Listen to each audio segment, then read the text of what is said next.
Hello जी, नमस्कार। स्वागत है आप सभी का हमारे अपने परिवार बीएचसी वेदर में। चलेगा, स्टार्ट करते हैं आज के इस लेक्चर को। और इसमें आज अपन बात करने वाले हैं क्वार्क मॉडल पे, और जो कि अपना इस यूनिट का लास्ट चैप्टर रहने वाला है। और क्वार्क मॉडल के बाद अपन कुछ न्यूमेरिकल क्वेश्चंस देखेंगे, बाद में अपनी यूनिट कंप्लीट है। और यहाँ से लगभग 12 नंबर का मैटर, 9 नंबर से लेकर के 12 नंबर का मैटर आपका यहाँ से क्लियर है। फिर चाहे वो कैसा ही क्वेश्चंस आए, क्योंकि अपन ने कंप्लीट यूनिट को कवर किया है, ना कोई चैप्टर कवर किया है, ना कोई टॉपिक्स इंपॉर्टेंट कवर किए हैं। बाकी कंप्लीट यूनिट अपन ने यहाँ से कवर अप कर ली है। तो इसमें अब अपन बात कर लेते हैं अपने लास्ट जो टॉपिक रहा है, क्वार्क मॉडल।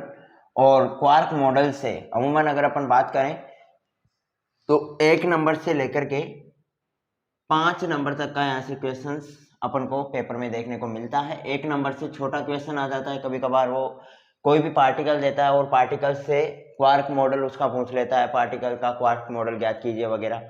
और उसके साथ साथ अपने अदर जो पार्टिकल्स हैं 4 ऑप्शन देगा, बोले कोई भी पार्टिकल दे देगा। जैसे मान के चलो पाई प्लस दे दिया, पाई माइनस दे दिया, ओमेगा माइनस दे दिया, और पूछेगा बोले इन सबकी क्वार्क संरचना बताओ। तो ऐसे क्वेश्चंस अगर मैं बात करूं अभी हाल ही में 2023 में अपना जो बीएससी बीएड यानी इंटीग्रेटेड कोर्स में जो पेपर था, और उसमें अपने न्यूक्लियर फिजिक्स की अगर पार्टिकल फिजिक्स की बात करूं तो 5 नंबर का क्वेश्चंस अपने क्वार्क मॉडल से पूछा गया था। 5 नंबर का क्वेश्चंस। 4 नंबर का क्वेश्चंस अपन ने जो कंजर्वेशन लॉ पढ़े थे वहां से आया था। 4 नंबर का क्वेश्चंस तो अपने कंजर्वेशन लॉ से आया था। और उसके अथवा में 4 नंबर का ही क्वेश्चन था अपना क्वार्क मॉडल का। अथवा में 4 नंबर का ही क्वेश्चन आया था अपने क्वार्क मॉडल का। और उसके साथ साथ 1 नंबर का जो छोटा क्वेश्चन आया था वो भी अपने क्वार्क मॉडल से ही था। 1 नंबर का जो छोटा क्वेश्चन आया ना वो भी अपने क्वार्क मॉडल से ही था। मतलब अपन मान सकते हैं कि पार्टिकल फिजिक्स की जो नींव है, या अपन बोल सकते हैं जो बब्बर शेर है, वो अपना एक तो क्वार्क मॉडल है और दूसरा अपना कंजर्वेशन लॉ वाला पोर्शन है। यानी इन दोनों को तो छोड़ना नहीं है। यहाँ से देखो, क्वार्क मॉडल से कोई न्यूमेरिकल क्वेश्चन नहीं है, क्वार्क मॉडल पूरा पढ़ेंगे। मतलब यहाँ से कोई ऐसा नहीं है कि कोई फिक्स न्यूमेरिकल क्वेश्चन है उसको अपन पढ़ेंगे या फिर इसमें क्या करेंगे वगैरह। इसमें तो फिक्स अपन को मटेरियल दिया गया है। अपने मेसोन पार्टिकल, अपन ने 2 प्रकार के पार्टिकल पढ़े ना भाई। अपने हेड्रोन में 2 प्रकार के पार्टिकल थे, एक तो था मेसोन और एक था बेरियन। तो इन दोनों के लिए, इन बेरियन में जितने सारे पार्टिकल आते हैं, मेसोन में जितने सारे पार्टिकल आते हैं, इन सभी पार्टिकल्स के लिए अपन क्या देखेंगे, क्वार्क संरचना देखेंगे इन सभी पार्टिकल्स की। और वहां पे अपना अमूमन लगभग 95% या मैं बोल सकता हूँ 90% अपना कोर्स क्वार्क मॉडल का यानी चैप्टर खत्म हो जाएगा। 10% में फिर आता है कलर क्वार्क और इससे संबंधित कुछ अन्य क्वार्क संरचनाएं, तो वो 10% का वेटेज वहां पे रखता है। जबकि मैं बोलता हूं कि कलर क्वार्क से अब की बार अगर इस बार की मैं बात करूं तो कलर क्वार्क से जो क्वेश्चंस आने की संभावना है वो थोड़ी ज्यादा है, क्योंकि उसने भाई ये क्वार्क मॉडल पूछ लिया, क्वार्क संरचनाएं देके, और ये तो अमूमन पूछता है भाई। यहाँ से क्वार्क संरचनाएं देकर के क्वेश्चन पूछेगा, आपको क्वार्क संरचना तो पूछेगा ही पूछेगा, ये मान के चलेगा। इसको तो अपन को छोड़ना नहीं है। फिर इसके बाद वो पूछ सकता है अपने को जो कलर क्वार्क हैं उनके बारे में सबके बारे में डिस्कस करेंगे। चलेगा, देखते हैं। तो इस टॉपिक को थोड़ा हल्के में ना लें, बहुत ही इंपॉर्टेंट है। और अगर बीते डिग्री के पेपर्स की अगर अपन बात करें जो बीते वर्ष आया है, उसमें भी कंजर्वेशन लॉ और क्वार्क मॉडल से डायरेक्ट क्वेश्चन पुट अप हुआ है। कंजर्वेशन लॉ में वो ना केवल लॉ पूछता है, लॉ नहीं पूछता है, उसमें डायरेक्टली वो क्वेश्चन देता है, ताकि वो सारे कंजर्वेशन लॉ एक साथ उस क्वेश्चन में पुट अप हो जाते हैं। यानी आपको एक क्वेश्चन देगा और उसमें वो सारे कंजर्वेशन लॉ लगाएंगे। वो अलग अलग ऐसे डेफिनेशन वगैरह नहीं पूछता है, यहाँ से कंसेप्ट बेस्ड क्वेश्चन बनता है। ठीक है, अब देखते हैं क्वार्क मॉडल। देखो, क्वार्क मॉडल पहली बात तो है क्यों बनाया गया या क्या है ये क्वार्क मॉडल। क्वार्क मॉडल का मतलब ये है कि अपने जो हेड्रोन पार्टिकल हैं, 2 वैज्ञानिक हुए अपने, 2 वैज्ञानिक हुआ, एक तो वैज्ञानिक था ज्विग और एक था गेलमान।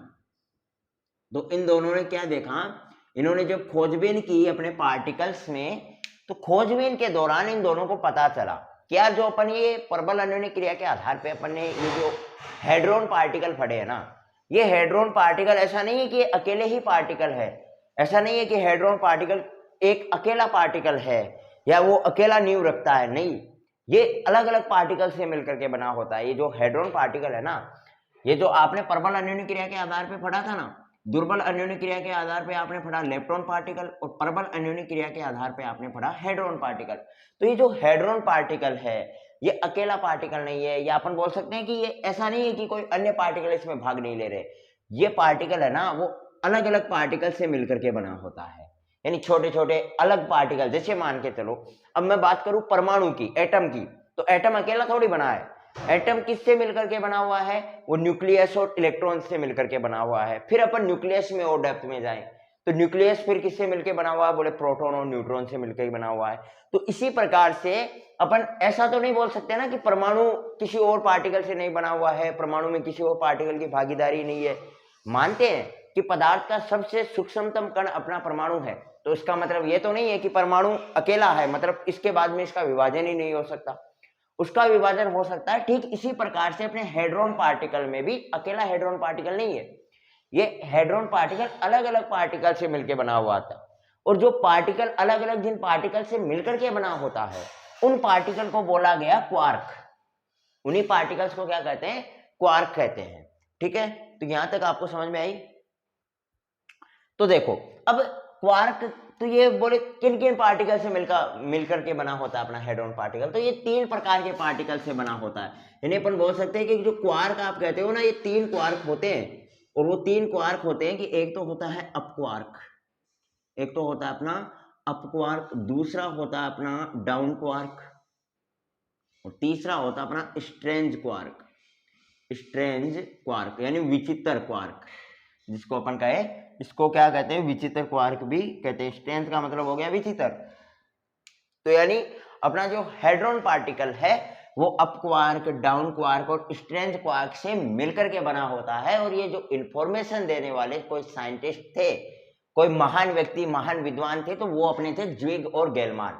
इन्होंने बताया था सबसे पहले, बोले हेड्रोन है ना वो अकेला नहीं है, 3 से मिलकर के बना हुआ है। बोले कितना ही भारी हो, अपन कहते हैं ना कि लेप्टोन में तो बेचारे में 3 ही पार्टिकल आते हैं, जबकि हेड्रोन तो अपने अलग अलग, यानी बेरियन को भी लेके घूमता है, मेसोन को भी लेके घूमता है। फिर मेसोन में कितने सारे पार्टिकल्स हैं, बेरियन को फिर ये 2 भागों में बांटता है, न्यूक्लियन और हाइपरॉन। बोले कितना ही हाइपर हो, ये भी अलग अलग पार्टिकल यानी 3 पार्टिकल से मिलकर के बना होता है। ये इसका जो काला चिट्टा था ये इन दोनों ने ये साफ किया। बोले इतना ज्यादा बॉस नहीं है, ये अलग अलग पार्टिकल से मिलकर बना हुआ है, अकेला नहीं है ये, इसके भी अंदर कुछ अलग पार्टिकल्स हैं और जिनके सहारे ये डटा हुआ है। तो ये बात इन्होंने कही थी। तो सबसे पहले अपन अब थ्योरेटिकल पोर्शन लिख लेते हैं, जो चीजें समझने की थी वो मैंने आपको बता दी, और अब लिखते हैं अपन। तो सबसे पहले यानी क्या लिखेंगे? वैज्ञानिक गेलमान और ज्विग के अनुसार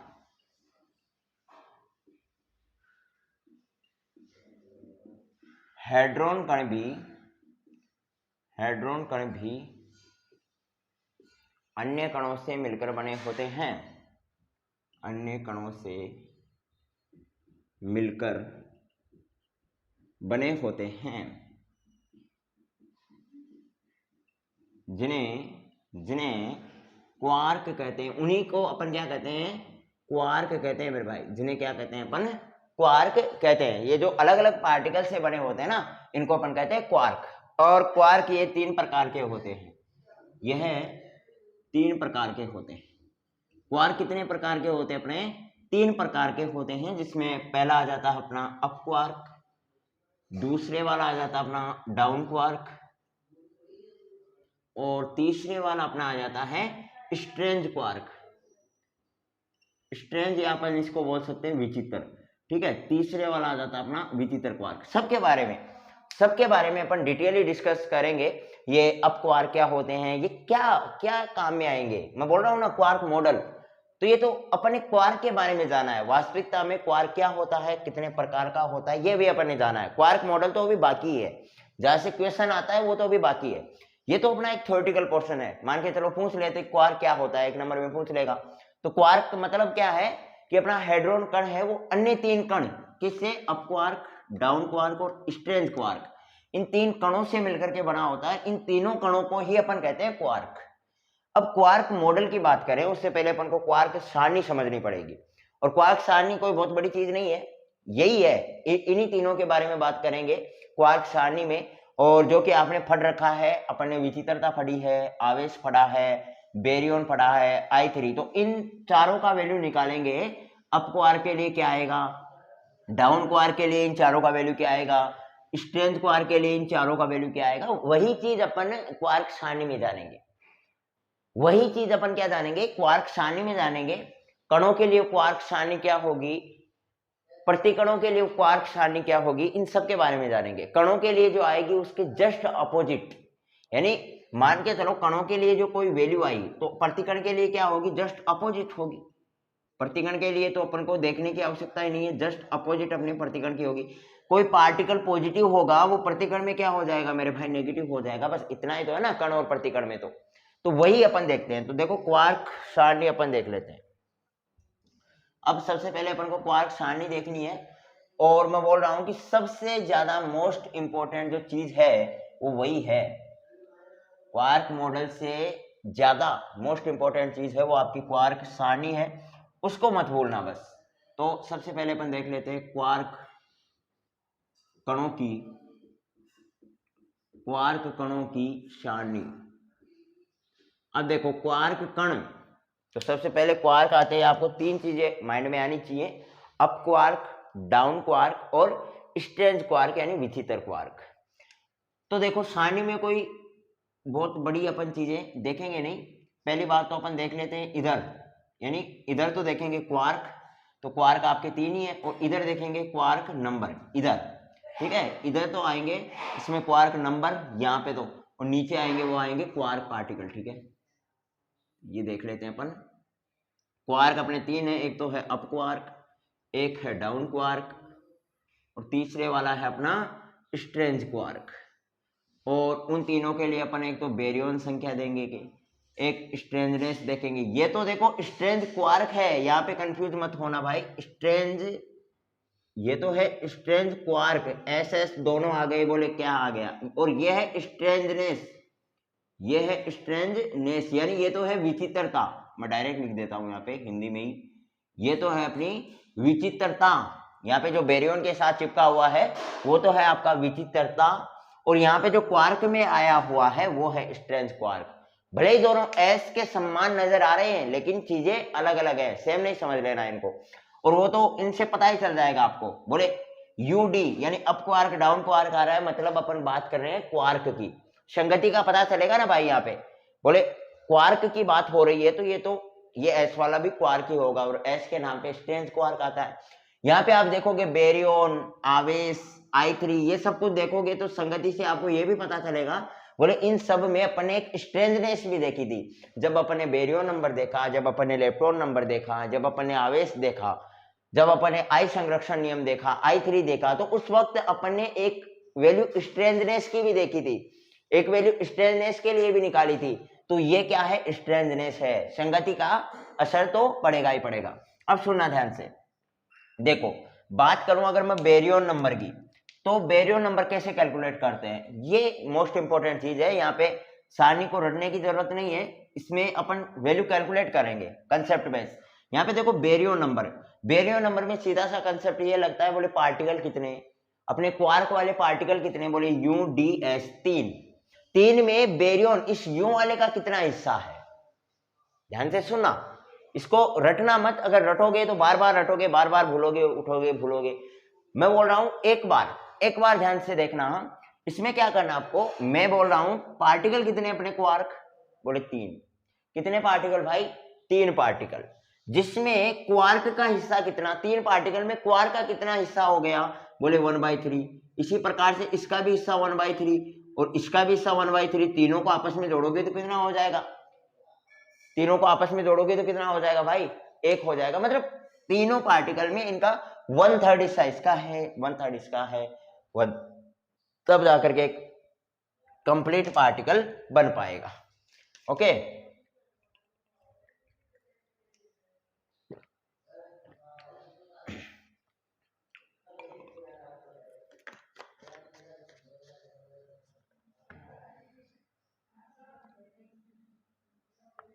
अब देखते हैं, फिर सर बात आती है ये विचित्रता और ये स्ट्रेंज क्वार्क ये कैसे कैलकुलेट करें कि अरे भाई ये तो खुद विचित्र है और इसके साथ ये भी बोलेगा, दोनों आपस में भिड़ेंगे।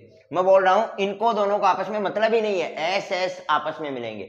बोले यार मतलब ये नाम राशि है, अपन कहते हैं ना नाम राशि, तो ये नाम राशि है, नाम राशि के पास ही जाकर के बैठेगा। इनको यू से भी मतलब नहीं है, दोनों को डी से भी मतलब नहीं है, तो यू और डी को मतलब नहीं है, मतलब यू और डी के लिए तो वैल्यू कितना आएगा 0। भाई नाम राशि के साथ मिल रहा है इस बार, तो यू को और डी को तो कोई मतलब ही नहीं है ऐसे ऐसे, तो इन दोनों का तो वैल्यू आ गया 0। बोले हमें कोई मतलब नहीं है, आप लड़ो झगड़ो जो आपको करना है कर लीजिए, आप अपना मॉडल बना लीजिए। अब स्ट्रेंज और स्ट्रेंज क्वार्क ये बोलेंगे यार अपन दोनों सेम तो नहीं है। बोले हाँ मानते हैं कि स्ट्रेंज अपने दोनों के नाम के आगे लगा है, लेकिन देख मैं क्वार्क हूं और तू स्ट्रेंज नेस है, यानी मतलब अपने वो इंस्टा में नहीं चल रहा वो टैग वाला। बोले एक तो 600 रुपए में खरीदा हुआ है और एक ने फॉलोअर गेन करके किया है, तो वही बोल रहा है कि बोले मैं अलग हूं और तू अलग है, तो दोनों आपस में भिड़ेंगे और नेगेटिव वैल्यू देंगे, यानी -1 होगा। दोनों आपस में भिड़ के और फिर नेगेटिव वैल्यू दे देंगे, -1 होगा, इन दोनों को कोई मतलब नहीं है। तो ये आपका बेरियन और स्ट्रेननेस सारणी कंप्लीट हो गई। I3 बोलता है बोले मैं ना स्ट्रेंज क्वार्क के मुंह नहीं लगूंगा। I3 एक बात बोलता है, बोले भाई अप क्वार्क डाउन क्वार्क सुन लेना, मैं आपको वैल्यू दे सकता हूं, आपके लिए वास्तविकता में मेरे पास वैल्यू है ना। अप क्वार्क को के भाई तू अप है, तू बड़ा है, तेरे को मैं ज्यादा वैल्यू दूंगा। डाउन को बोले तेरे को मैं कम वैल्यू दूंगा, लेकिन वैल्यू दोनों को दूंगा। लेकिन ध्यान से सुन लेना, ये स्ट्रेंज आ रहे हैं ना, इनको कोई वैल्यू नहीं है, इनके लिए अपने पास कोई वैल्यू नहीं है। स्ट्रेंजनेस और स्ट्रेंज आपस में लड़ते हैं और ये नेगेटिव वैल्यू, मतलब ये अपनी बेरादरी वालों के साथ ही अगर ऐसा कर रहा है, माइनस में दोनों आपस में झगड़ रहे हैं, लड़ रहे हैं, माइनस में वैल्यू दे रहे हैं, मैं इनके मुंह नहीं लगूंगा। तो I3 सीधी सी बात बोल देता है, बोले अपन को स्ट्रेंज क्वार्क से कोई मतलब नहीं है।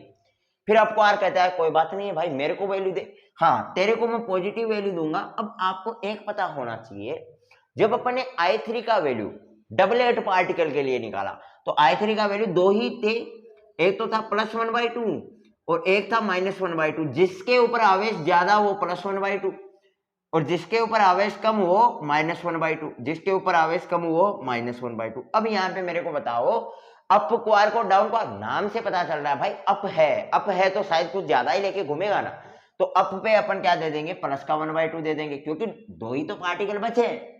भाई स्ट्रेंथ को ये बोल रहा है मेरे को स्ट्रेंथ से कोई मतलब नहीं है, अब स्ट्रेंथ से मतलब नहीं है तो पार्टिकल 2 ही बचे हैं।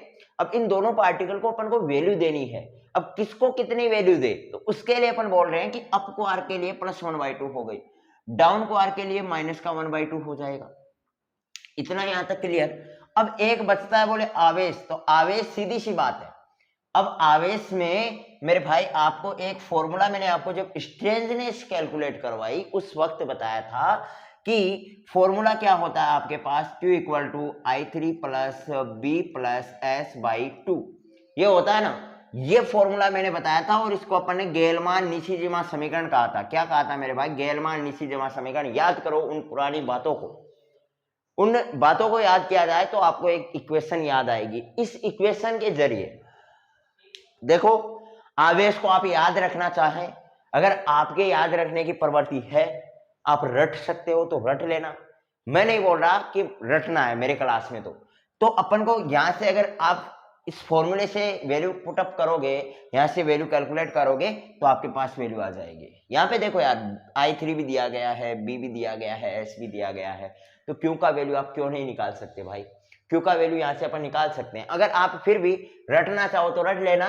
बाकी अपन तो यहाँ से फॉर्मूले से निकाल लेंगे। हाँ रटने वाले ध्यान दे, इसका वैल्यू होता है अप के लिए 2/3 और डाउन के लिए होता है -1/3 और इसके लिए भी -1/3। वैसे रटने में भी कोई दिक्कत नहीं है, लेकिन हाँ कभी कभार कंफ्यूजन होगा तो उसके लिए अपन को इन सबको नेग्लेक्ट करना है।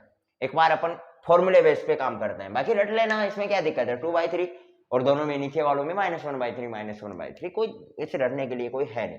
अब सुनना ध्यान से, Q = I3 कितना दिया गया, अब क्वार्क के लिए देखे तो 1/2, प्लस में B कितना दिया गया भाई 1/3, प्लस में S 0 और अपॉन में 2, तो ये 1/2 प्लस में हो गया 1/6, और ये 6 में यहाँ से लेऊंगा तो 3 प्लस में 1 यानी 4/6, और 4/6 को आप काटोगे तो 2/3 आएगा।